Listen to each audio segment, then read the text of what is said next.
வாழ்க வளமுடன்.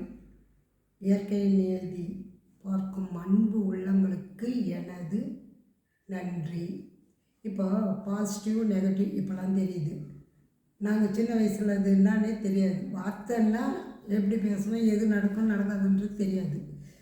அப்போவே என்ன பண்ணுவேன், அக்காலாம் வந்து சொல்லுவாங்க, நீ வந்து அந்தளவுக்கு படிக்கலை, உனக்கு ஒன்றும் தேவை, உனக்கு தெரியாது, நாங்களாம் படிச்சிருக்கோம், எங்களுக்கு தான் அந்த இது ஒன்றும் தையல் டீச்சர் பாஸ் பண்ணிக்கிறோம், எங்களுக்கெல்லாம் அது வரும், எங்களுக்கு தான் வந்து அது தமிழ் நடக்கும், நீ அந்த அளவுக்கு படிக்கல, அதனால நீ எக்ஸாமும் எழுத முடியல, உனக்கு ஒன்றும் தெரியாதுன்னு. எதுக்கு சொல்கிறேன் இந்த வார்த்தைன்னா, யாராவது உங்களுக்கு தெரியாதுன்னு சொன்னால் உடனே கவலைப்படாதீங்க, அதை பற்றி ஃபீல் பண்ணாதீங்க. என்ன பண்ண, எப்படி எனக்கு தெரியாது நீ கணக்கு போடுற, எனக்கு எல்லாம் தெரியும் அப்படின்னு நீங்கள் ஒரு எண்ணத்தை மட்டும் போட்டு பாருங்களேன். அடிக்கடி அதனோட விளைவு எப்படி ரிசல்ட் வருதுன்னு பாருங்கள் நீங்கள். அப்போ எனக்கு அது மாதிரி சொல்லும்போது நான் சொல்லுவேன், நீங்களாம் தையல் டீச்சர் பாஸ் பண்ணி இப்படி தானே சம்பளம் வாங்குவீங்க, நான் படிக்காமலே நான் சம்பளம் வாங்கி காமிக்கிறேன்னா இல்லையா பாருன்னு ஒரே வார்த்தை தான் சொன்னேன். அப்போ என்ன நடக்குன்றது எனக்கு தெரியாது.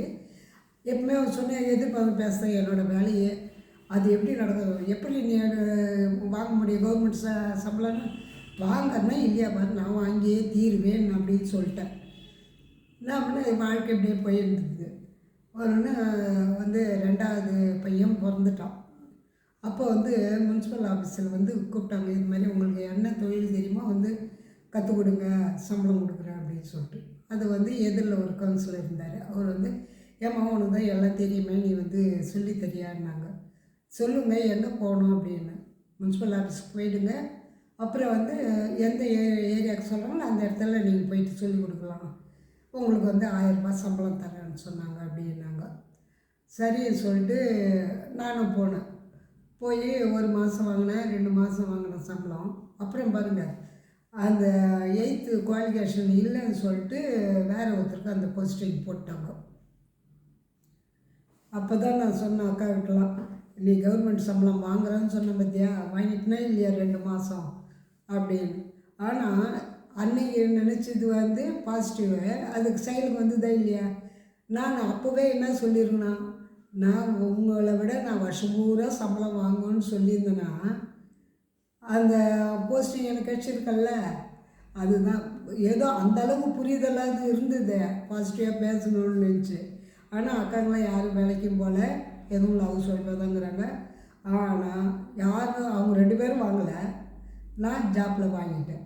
2 மாதம் வாங்கினேன். இல்லை இன்றைக்கி பார்த்தா கூட யார் பார்த்தாலும், மேடம் எங்களுக்கு கற்றுக்குத்தெல்லாம் நாங்கள் யூஸ் பண்ணுறோம், நல்லா இருக்குது, ஒயர் கூட பின்னுறோம், அந்த பொம்மையை கற்றுக்குன்னு அது மாதிரி நாங்கள் செய்கிறோம் அப்படின்னு சொல்கிறாங்க. ஏன்னா நீங்களும் அது மாதிரி ஒரு எண்ணத்தை போடுங்க. ஒருத்தர் தெரியாதுன்னா உங்களுக்கு அடுத்த நிமிஷம் ஒரு வைராக்கியம் வரணும், எனக்கு எப்படி தெரியல நீ சொல்லலாம், அந்த இயற்கை தான் எனக்கு சொல்லணும் தவிர எனக்குள்ளே கடவுள் இருக்கான், உங்களுக்குள்ளங்கிறான். உனக்குள்ளே ஒரு திறமை, எனக்கு வேறு திறமை இருக்குல்ல, அப்போ அதை நான் ஃபாலோ பண்ணுவேன் அப்படின்றது வந்து நீங்கள் சொல்லி பாருங்கள். அது விளைவு வந்து கூடிய சீக்கிரம் உங்களுக்கு வரும். நான் அப்போ நினச்சது ஒரு 5 வருஷம் இருக்கும், 5 வருஷம் 6வது வருஷத்தில் நடந்துச்சு. அது மாதிரி எப்போவுமே நீங்கள் என்ன பண்ணுங்கள், பாசிட்டிவாக ஏதாவது உங்களுக்கு உள்ள திறமையை வந்து நான் வெளியே கொண்டாடுவேன் அப்படின்றத மட்டும் யோசனை பண்ணியே செய்யுங்க. நானும் ஏதேதோ தொண்டு செய்து பார்த்தேன், ஃப்ரீயாக போய் மெடிடேஷன் சொல்லி கொடுத்தேன், எல்லாம் கற்றுக்கணுன்னே போதுன்றாங்க. அது வந்து என்ன விஷயம், ஒவ்வொன்றும் ஒவ்வொரு இதுவும் பாசிட்டிவாக நினச்சதெல்லாம் ஒவ்வொன்றா நிறைவேறுது. கடைசி இது என்ன பண்ணேன், எனக்கு வந்து எல்லோரும் வந்து நம்ம சொல்கிறது கேட்கனா என்னை கூப்பிடணும் பேசுகிறதுக்கு அப்படின்னு நான் நினைப்பேன், எப்போ பாரு நினச்சிட்டு இருப்பேன். அப்போ தான் என் வீட்டு பக்கத்தில் இருக்கிற ஒரு லேடி வந்து, நம்ம வந்து இந்த சேனல் ஆரம்பிக்கலாம், உங்களுக்கு தெரிஞ்சதெல்லாம் சொல்லுங்கன்னாங்க.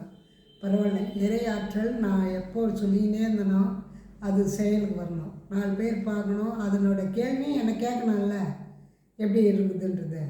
அதுக்கு தான் இந்த சேனல் வந்து ஆரம்பிச்சிது. உங்களுக்கு எது தெரியலையோ இந்த சேனலில் கேளுங்க, என்னால் முடிஞ்சது சொல்கிறேன்.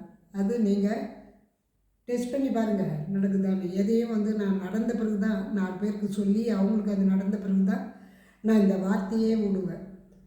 அதுக்கு தான் சொல்கிறேன், இப்போவும் சொல்கிறேன், நீங்கள் என்ன பண்ணுங்கள், தெரியாதுன்னு வந்து சொன்னால் அடுத்த நிமிஷம் ஒரு வைராகி வச்சுருக்கோம், உங்களுக்குள்ள திறமையை நீங்கள் வெளிக்கொண்டுருவாங்க. இது வந்து மற்றவங்க பார்க்கணும், மற்றவங்களுக்காக வாழாதீங்க, உங்களுக்காக நீங்கள் வாழுங்க. அந்த எண்ணத்தை எப்போவே போடுங்க. எனக்காக நான் வாழ்வேன், நான் இதை செய்வேன், எனக்கு அது ஏற்ற பெயர் வரும் அப்படின்ற எண்ணத்தை நீங்கள் போடுங்க. வாழ்க வளமுடன்.